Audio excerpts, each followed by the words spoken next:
Bab ke-49.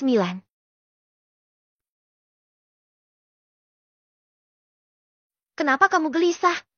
Begitu? Yo. Pak Agung sedari tadi memperhatikan Aryo yang mondar-mandir saja. Nunggu Anita, Pak. Sahut Aryo dari ambang pintu dan melihat keluar. Kenapa nunggu Anita? Orang adiknya lagi main. Biarin aja dia senang-senang dulu. Mas Aryo menghela napasnya. Ia memang belum bercerita tentang Anita yang akan pulang bersama lelaki yang katanya pacarnya. Nggak usah ditunggu di depan pintu. Yo, ayo masuk. Suruh Pak Agung. Mau tak mau Aryo menurut dan masuk. Tapi ia tetap gelisah mondar-mandir di dalam rumah. Dalam hati dan pikirannya, ia terus bertanya-tanya bagaimana pacar adiknya. Apakah dia baik atau tidak? Dia takut Anita hanya tertipu saja. Hanya dimanfaatkan saja. Kenapa Anita nggak sama Panji aja sih? Yang aku tahu dengan jelas dia lelaki seperti apa. Gerutu Mas Aryo.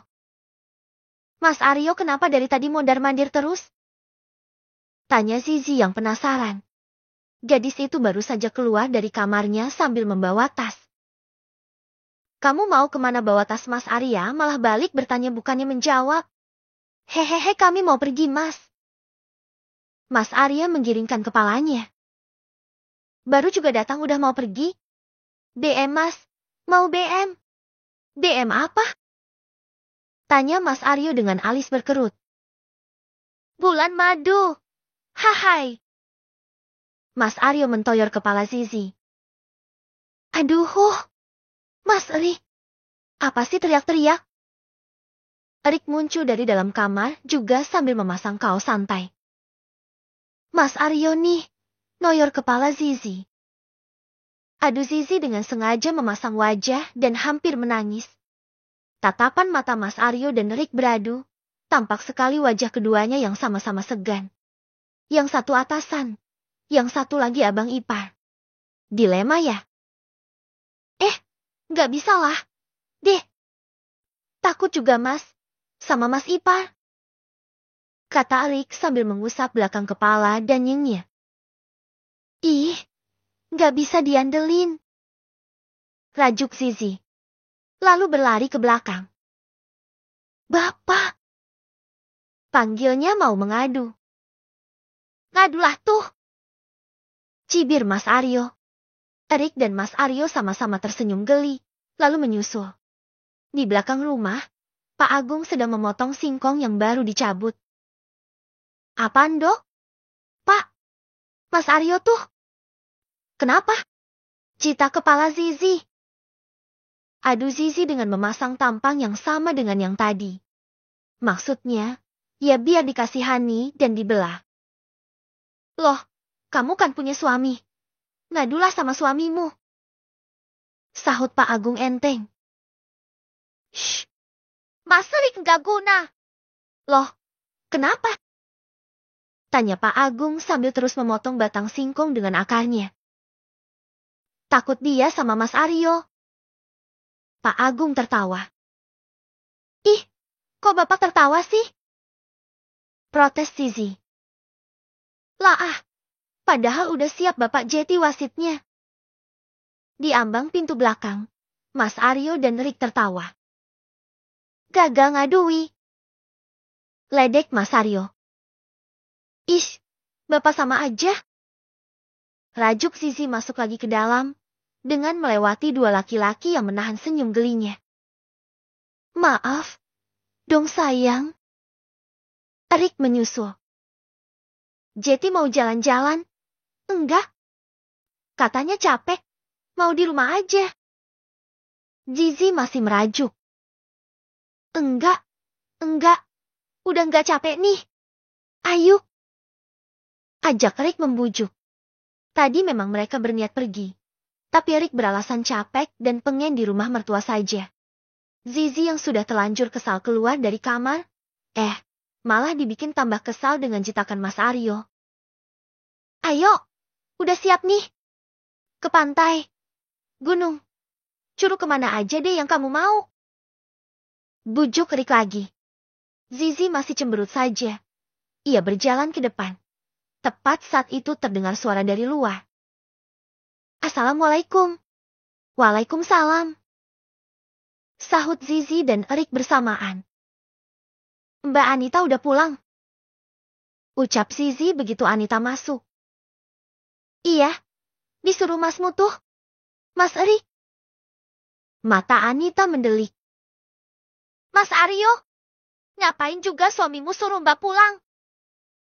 Zizi nyengir. Tapi ia terkejut melihat Owen berdiri di belakang Anita. Om Owen? Alis Anita terangkat. Om Owen? Bingung. Ia baru sadar jika sampai sekarang tidak tahu nama lelaki yang datang ke rumahnya ini. Owen, ngapain kamu di sini? Tanya Erik juga kaget. Owen nyengir saja. Anita menatapnya berganti dengan adik dan adik iparnya. Ada apa? Ini. Kalian saling kenal? Tanya Anita. Anita? Udah balik? Mas Aryo muncul dari dalam. Mana pacarmu itu? Pacar? Erik dan Zizi memekik bersamaan. Siang menjelang sore, keluarga Pak Agung duduk diam di ruang tamu. Anita melirik bapaknya, yang duduk di sebelah dalam bersisihan dengan Erik dan Mas Aryo. Sedangkan dia dan Zizi duduk dengan kursi tambahan di dekat lorong pintu sebelah dalam. Owen duduk di dekat pintu masuk. Pria berwajah cindo itu tersenyum mendapatkan tatapan dari 3 orang pria di hadapannya. Kamu pacarnya Anita? Tanya Mas Aryo. Kok bisa? Sela Zizi yang udah sangat penasaran sekali. Esti, Dek. Kau tegur Erik. Zizi langsung diam. Iya. Bisik Anita menirukan dengan wajah sedikit kaget. Cepat sekali pria yang bahkan baru ia ketahui namanya barusan itu menjawab iya. Kapan kalian mulai pacaran? Tanya Mas Aryo tak mengurangi tatapan tajamnya.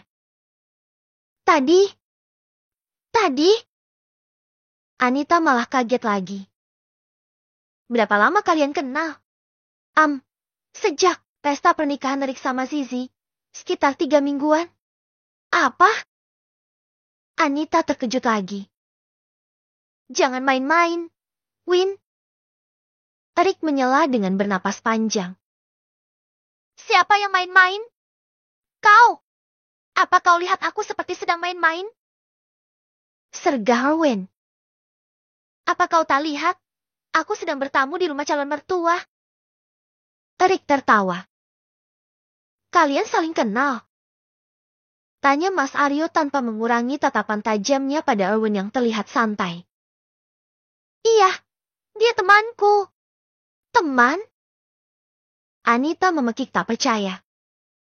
Jadi orang ini temanmu? Orang ini? Aku pacarmu. Apa kau sudah lupa? Sela Owen yang terdengar tak terima disebut orang ini. Maksudku, kalian berteman. Apa ini juga rencana kalian? Rencana apa?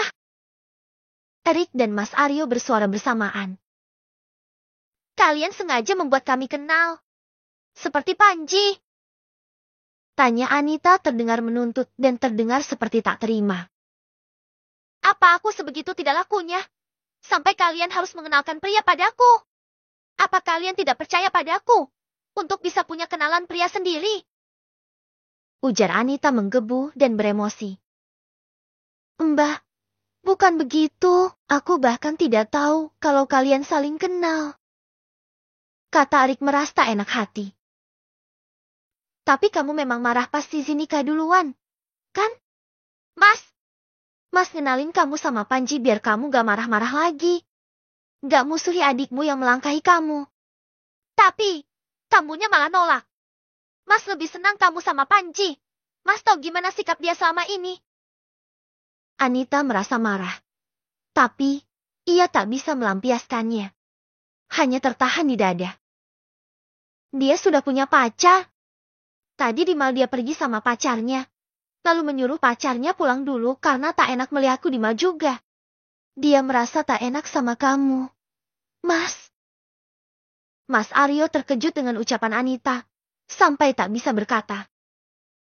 Aku bisa bilang gini karena mendengar percakapan mereka di toilet.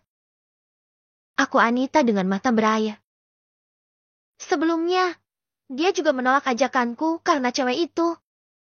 Kenapa aku bisa tahu? Karena aku mengikutinya. Semua terdiam. Bahkan Owen juga. Satu butir kristal bening lolos begitu saja. Dan Anita mengusapnya cepat. Dia. Anita menunjuk Owen dengan pandangan. Kami tidak pacaran kok. Aku bilang begitu sama Panji karena dia seperti memaksakan. Aku tidak ingin terlihat menyedihkan di matanya. Jadi, aku bohongi saja. Ternyata dia mengadu sama Mas Aryo. Anita tertawa pahit. Sudah cukup kan?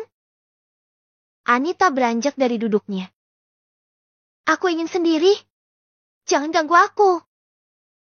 Anita berjalan keluar meninggalkan suasana suram di dalam. Aku juga harus pergi. Terima kasih. Pamit Owen lalu menyusul ke Anita. Anita memasang helm dan siap menanyakan motornya. Erwin tiba-tiba duduk membonceng di jak belakang, membuat Anita terlonjak saja. Kamu, ngapain kamu ikut-ikut? Protesnya. Mobilku di mal, antarkan aku ke sana.